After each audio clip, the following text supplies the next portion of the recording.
Matius 6 ayat yang ke-8 bilang kayak gini katanya, jadi janganlah kamu berdoa seperti mereka, orang-orang yang puitis itu tadi gitu ya, karena Bapakmu mengetahui apa yang kamu perlukan sebelum kamu minta kepadanya.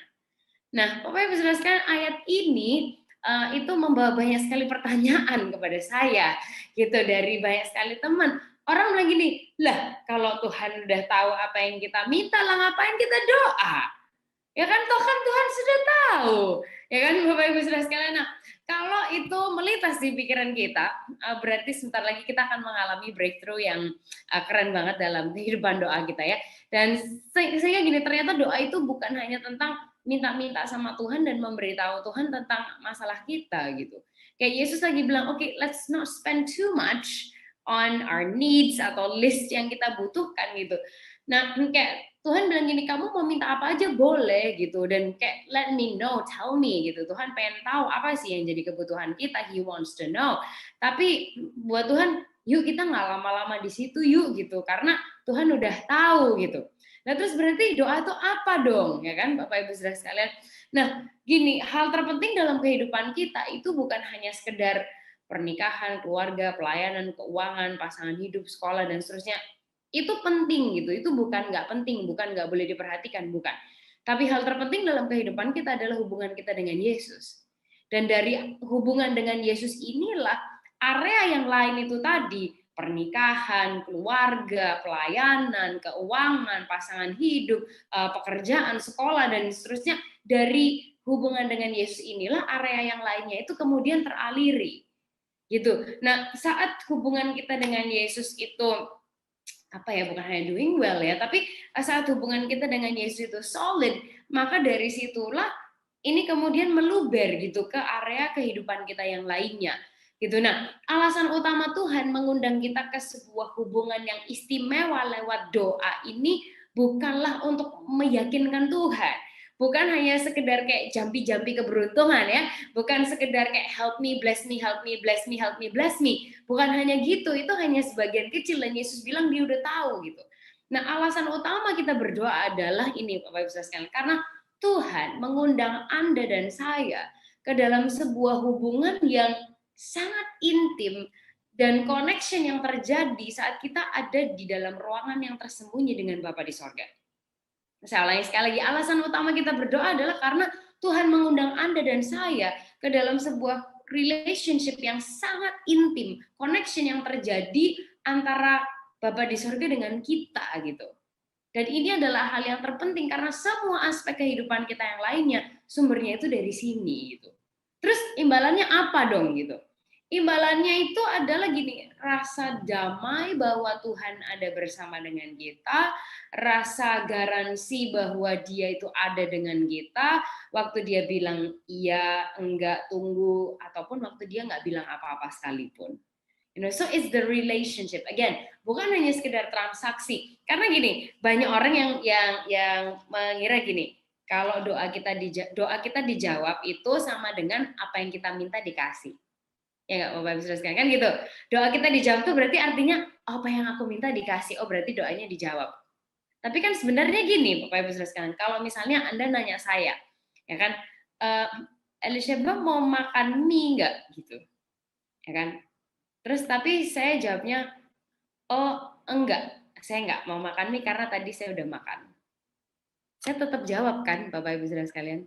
Saking saya enggak jawab, saya kepengen makan mie aja. Benar nggak saudara ya? Nah, jadi gini, seringkali kita mendefinisikan sama Tuhan bahwa doa kita dijawab itu saat apa yang kita minta itu dikasih. Tapi sebenarnya waktu Dia tidak memberi apa yang kita minta, Dia mesti tetap jawab doa kita loh. Ya kan, Bapak Ibu Saudara sekalian, saat kita tuh, Tuhan aku minta A gitu, tapi kemudian misalnya Dia bilang waktunya nggak sekarang gitu, Dia tetap jawab kita kan, Bapak Ibu Saudara sekalian, ya kan. Nah sehingga again, bukan hanya sekedar transaksi atau apa yang kita minta diberikan, tapi is the relationship. Kadang-kadang juga mengetahui bahwa Dia itu berjalan bersama dengan kita dalam segala musim kehidupan, dalam waktu doa apa yang kita minta diberi, waktu apa yang kita minta tidak diberi, waktu hal yang terjadi dalam kehidupan kita nggak paham, waktu mungkin kita merasanya kayak Dia nggak ngomong apa-apa, tapi it's the peace, it's the presence yang dia berikan kepada kita yang sebenarnya lebih dari sekedar hal-hal yang kita minta dijawab atau enggak. Oke, so kita akan lanjutkan ke ayat yang ke-9. Yesus bilang karena itu berdoalah demikian katanya. Nah, doa yang Yesus ajarkan ini yang tadi juga kita udah ucapkan, ini bukan hanya sekedar sebuah rumus atau hanya sekedar sesuatu yang kemudian dihafalkan. Kadang terlalu banyak menghafal sampai kita mungkin lupa maknanya ya, seperti itu ya. Tapi saya tahu ini pasti enggak. Dan tujuannya bukan hanya untuk dihafalkan, tapi kita untuk berdoa dengan cara atau format yang seperti ini gitu. Nah, Yesus tuh memberikan kayak elemen-elemennya gitu. Dia beri kita urutan berdoa yang mungkin beda dari apa yang kita alami selama ini. Cuman saya sangat amazed dengan apa yang Anda semua lakukan dalam sesi doa fajar ini. So dia bilang ini, the first thing that you do. Hal yang pertama yang kita harus lakukan adalah gini, ayat yang ke-9 dia bilang, Bapa kami yang ada di sorga. So Yesus menunjukkan gini, apapun kondisi keadaan kita, don't start with you. Start with Him. Apapun kondisi kehidupan kita, se-urgent apapun kita, Tuhan lagi ngajak kita gini, mulailah dengan Tuhan. Start with Him. Oke, apapun kondisi kita, start with Him. Mulailah dengan Tuhan yang mengundang kita ke dalam sebuah relationship yang intim dan dekat ini dengan memanggil Dia Bapa. Sehingga supaya apa sih? Supaya kita tahu kepada siapa sih kita ini sedang berbicara. Karena saat kita mulai mengerti siapa Tuhan, kita mengerti siapa Dia dan gimana posisi diri kita. Nah, jadi dikatakan Bapa kami yang di sorga, dikuduskanlah namamu. Oke, artinya gini, layak dipujilah namamu, besarlah namamu. Kami berserah kepada namamu, ya kan, kami menyatakan kebesaranmu. Dan ada banyak sekali nama-nama Tuhan dalam beberapa kesempatan saya sempat mempelajari. Kita nggak akan bahas banyak-banyak di sini ya, Bapak Ibu saudara. Tapi ada dia dinamakan Yehova Rafa, Allah yang menyembuhkan. Dia namanya Yehova Jireh, Allah yang menyediakan buat kita. Kemudian ada Yehova Sidkenu, Yehova Amkadash, yang Tuhan adalah gembalaku, Tuhan adalah pemelihara, dan seterusnya dan seterusnya.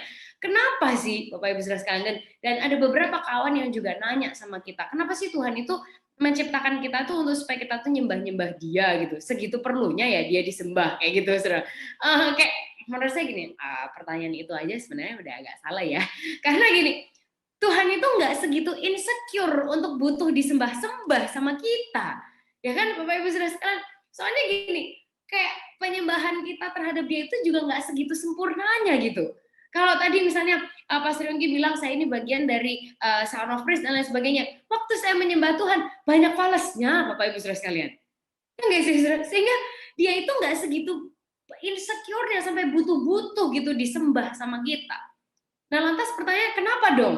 Kok Tuhan itu mengajarkan kepada kita untuk kita mulai dengan Dia? Kenapa Tuhan itu mengajarkan kepada kita bahwa saat kita berdoa, we start with Him. Bapa kami yang di surga, dikuduskanlah namamu. Kemudian spending some time untuk menyembah Tuhan, untuk seperti yang kita lakukan di session ini ya, di pagi atau sore hari ini dimanapun Anda berada, kita menyembah Dia, kita menyanyi tentang hadiratnya dan lain sebagainya. Why gitu? Kenapa? Sebenarnya Bapak Ibu saudara sekalian, bukan untuk keuntungan Tuhan, tapi untuk keuntungan kita. Menyembah Dia itu bukan untuk keuntungan Dia, karena Dia nggak insecure, Dia nggak butuh sebenarnya. Tapi menyembah Dia itu untuk keuntungan kita. Kenapa? Karena kita sendiri ini diingatkan siapa yang kita sembah. Kita ini diingatkan seberapa besar sih Tuhan kita. Kita ini diingatkan bahwa di dalam hadiratnya itu letak kekuatan setiap kehidupan kita. Kita diingatkan bahwa di dalam namanya, ya kan, nama Tuhan itu adalah menara yang kuat, kesanalah orang benar berlari dan menjadi selamat dan seterusnya.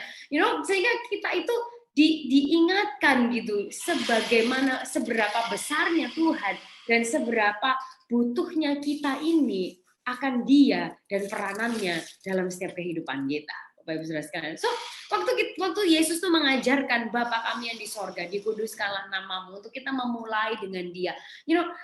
Karena gini, semakin banyak waktu yang kita ambil untuk mengenal, untuk pausing, untuk berhenti sejenak, untuk menikmati, seperti yang kita lakukan ya selama setengah jam ini untuk embracing, untuk mengalami siapa yang kita ajak bicara, maka semakin percaya dan yakin kita setelah kita berdoa, setelah kita menyembah bahwa Tuhan itu ada bersama kita, bahwa Dia itu lebih dari sekedar mampu, bahwa Dia itu ada di atas segala-galanya, bahwa Dia itu sumber kekuatan kita, dan seterusnya dan seterusnya.